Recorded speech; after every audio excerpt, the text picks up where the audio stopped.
Guys, Apple just announced a brand new iPhone 17e and an iPad Air, but there are some things they did not announce, which we're going to talk about in today's video.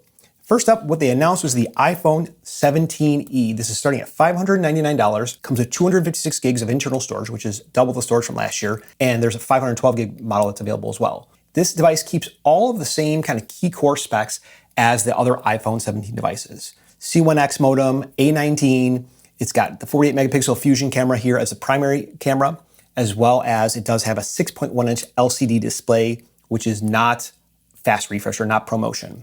Additionally, this has the action button, no camera control button. That's what you lose when you get this device. You do have Ceramic Shield 2, as well as you get all the safety features of the iPhone 17 line devices, including satellite messaging and crash detection. And you also get MagSafe now. So MagSafe is being included on this device now because this device does not have MagSafe, and it's like the dumbest thing. I don't know why they ever did that. Neither here nor there. It does come in 3 different colors. You have black, this soft white color, and then a soft pink color, which looks great. And I think it'll go very well for Mother's Day. That's probably going to be like the big color there. It's available on March 4th, which is this Wednesday, starting at 6:15 in the morning, if I'm not mistaken. And you can also pick it up in store on Friday, March 11th, which is the following Friday. Now, some people will look at the iPhone 17e and say, this phone is an immediate downgrade if I compare it to the iPhone 17 or any other devices. I actually think that Apple is targeting 2 groups specifically, which we're going to talk about here in just a moment. But first, what is the difference between the iPhone 17e and the iPhone 17? What do you actually get for that $200? Well, for that $200, you are getting a second rear camera on the iPhone 17. You're getting the camera control button, which I don't think anybody uses anyways. Maybe it's not really a big loss. You let me know if you use it. You're also getting the fast refresh rate display on the front, which is a little bit larger. It's 6.3 inches compared to 6.1 inches. That does have fast refresh, and that is OLED, as well as getting an upgraded front-facing camera, which is exclusive to the iPhone 17 line of devices. But everything else, the camera, the processor, the chipset, those are all the same and shared across the devices, including the safety features. Now, when we think about who should buy this device, well, I think Apple is targeting 2 specific groups that are on opposite ends of the spectrum. First, if you are the child of an aging parent, right? So my parents are older, they need to upgrade their phones. They've had them for a very long time. They have an iPhone 11, iPhone 12, iPhone 13, maybe even iPhone 14.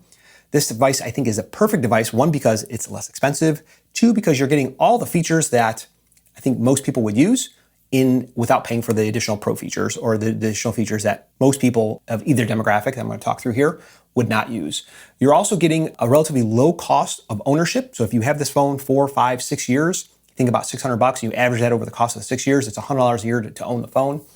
And I think that's a pretty good value.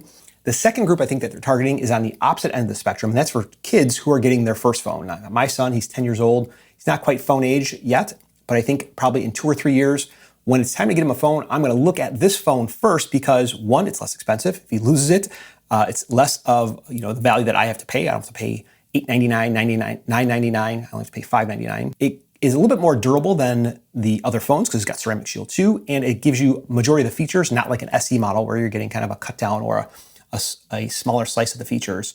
And when they're ready, they can upgrade to a more expensive device themselves and let them pay for it because I think it's going to be their responsibility, not mine. People getting their first phone, people getting one of their last phones, unfortunately. What do you think about those groups? Let me know down in the comments below. All right, that's the iPhone story. Let's talk about the iPad Air. Now, iPad Air has been available 13-inch, 11-inch, remains available in 13-inch and 11-inch. And thankfully, even though there is a RAM and storage crisis right now, we don't see any price increases on these devices. So we still have the same starting price of $599 for the 11-inch, $799 for the 13-inch, and they still go up to 1 terabyte from there. What's new this year is that you're getting the M4 processor, which is a bump from the M3, but with the M4, you're also getting 12 gigs of RAM on that device. So if you're thinking about using the iPad Air as your computer replacement, getting more RAM is always something that you should be considerate of. It does help with just kind of normal everyday tasks. Allows you to keep more web pages open, keep more apps open. It will crash less often. Those are all real things that RAM has played a part in. You're also getting the new C1X and networking chip included in that. So you're getting better Wi-Fi, which is Wi-Fi 7, better Bluetooth, which is Bluetooth 6, and better cellular performance if you get one that has cellular on it. Let me know if you guys get cellular on your iPads. I normally do because I think it's invaluable, but I want to hear from you guys down in the comments below. In terms of raw performance, you're getting about a 30% increase in GPU tasks over the M3. You're also getting a 15% increase in CPU tasks, as well as it being just overall about 2.5 times faster than the M1 iPad Air. Now, none of the other specs are changed. So it's still the same display density. That hasn't changed. There's no ProMotion, there's no OLED. The brightness has not changed. But I think that whether you love or hate the iPad Air, Apple is releasing another product here. It's almost imminent. And you might want to hold off on committing to either buying it or not buying it. And I'll tell you why here in just a few minutes here. But if you have the M1 iPad Air, I think it was the A19 iPad Air, was the iPad Air 4, this will be a significant upgrade because you're getting, again, about 2.3 or 2.5 times better performance than you would be getting on your device here. Even if you have the iPad Pro M1, this will be a great upgrade because that device was available in the same large form factor, even as the 11-inch, and you're almost getting a like-for-like upgrade with less cost.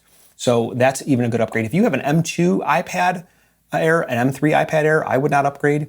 Again, this is the M3 iPad Air. I'm going to be buying it to review it, make some videos on it, comparisons. So if you like that stuff, make sure you get subscribed. But let's talk about what Apple did not announce today. And so, first of all, I love the category. I'm a huge fan of it's like almost like an Ultrabook, and it's what they're calling the MacBook. The MacBook is a 12-inch notebook. It looks, I say it's similarly featured to that of a iPad, like the base level iPad, which we haven't heard about either yet at this point. It's supposed to have 12-inch display, run Mac OS, and have a mobile processor. So think about it's like the A19, what runs the iPhone 17, running a small MacBook, which is going to be amazing. Fun colors, a lot of features, won't have fast charging supposedly, won't have high brightness, it'll have 500 nits of brightness, and it won't have True Tone. But for students, the device is supposed to start $599, and then the regular price will be $699 or $799. So that is a very, very compelling device. But make sure that you tune in tomorrow to find out more when that device announces. My name is Mike. Guys, get subscribed because when I review these devices and do comparisons against older devices, newer devices, making sure that you're subscribed really helps out the channel. I'll talk to you guys in the next one.